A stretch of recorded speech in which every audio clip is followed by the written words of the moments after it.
மனிதர்கள் பூமியில் பெருகத் தொடங்கினார்கள். அவர்களுக்கு மகன்களும் மகள்களும் பிறந்தார்கள். காலம் செல்ல செல்ல மனிதர்களின் மனதிலும் செய்கைகளிலும் தீமை அதிகரித்தது. அவர்கள் நினைப்பதும் செய்வதும் எப்போதும் தீமையாயிருந்தது. இதை கண்ட கர்த்தர், நான் படைத்த மனிதனை பூமியின் மேல் இருந்து அகற்றிவிடுவேன் என்று மனமாறி துக்கப்பட்டார். மனிதன் மட்டுமல்லாமல் மிருகங்கள், பறவைகள், ஊர்வன பற்றியும் கர்த்தருக்கு வருத்தம் ஏற்பட்டது. ஆனால் அந்த காலத்திலே நோவா என்ற ஒருவர் கர்த்தரின் கண்களில் கிருபை பெற்றான். நோவா நீதிமானாகவும் தன் தலைமுறையினிடையே குற்றமற்றவனாகவும் இருந்தான். அவன் தேவனோடு நடந்தான். நோவாவுக்கு சேம், காம், யாப்பேத் என்ற 3 மகன்கள் இருந்தார்கள். பூமி முழுவதும் தேவனுடைய பார்வையில் மிகுந்த தீமையால் நிரம்பியிருந்தது. எங்கும் வன்முறையும் அநியாயமும் பரவி இருந்தது. மனிதர்களின் வழிகள் முற்றிலும் கேடுள்ளதாய் கர்த்தர் கண்டார். அதனால் எல்லா மாம்சத்திற்கும் முடிவு வந்துவிட்டது. பூமி அவர்களால் வன்முறையால் நிறைந்துள்ளது. நான் அதை அழிப்பேன் என்று நோவாவிடம் சொன்னார். பின்னர் கர்த்தர் நோவாவுக்கு பெரிய திட்டத்தை வெளிப்படுத்தினார். நீ கோப்பேர் மரத்தால் ஒரு பேழையை கப்பலை உருவாக்க வேண்டும். அதில் பல அறைகள் இருக்க வேண்டும். அதற்குள் மற்றும் வெளியே கீழ் பூச வேண்டும்.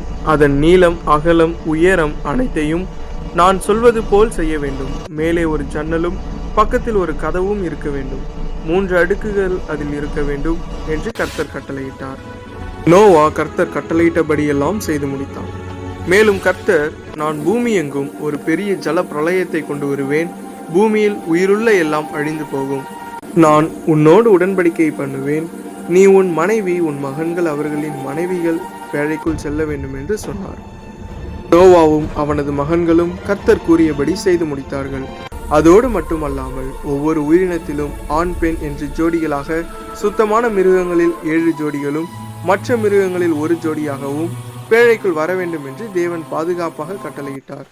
மேலும் மனிதர்களுக்கும் மிருகங்களுக்கும் தேவையான உணவுகளை எல்லாம் சேகரித்து பேழைக்குள் வைத்திருக்க வேண்டும் என்று கட்டளையிட்டார். நோவா கர்த்தர் சொன்ன எல்லாவற்றையும் ஒரு வார்த்தையும் மாறாமல் செய்தான். மக்கள் அவனை பார்த்து சிரித்தாலும் கேலி செய்தாலும் நோவா தேவனின் வார்த்தையில் நம்பிக்கையுடன் கீழ்ப்படிந்தான். அவன் பேழையை கட்டி முடித்தான். தேவன் சொன்னபடியே அனைத்தையும் தயார் செய்தான். இந்த அதிகாரம் மனிதரின் பாவத்தின் கடுமையையும் அதே நேரத்தில் தேவனுடைய நீதியையும் கருணையும் வெளிப்படுத்துகிறது.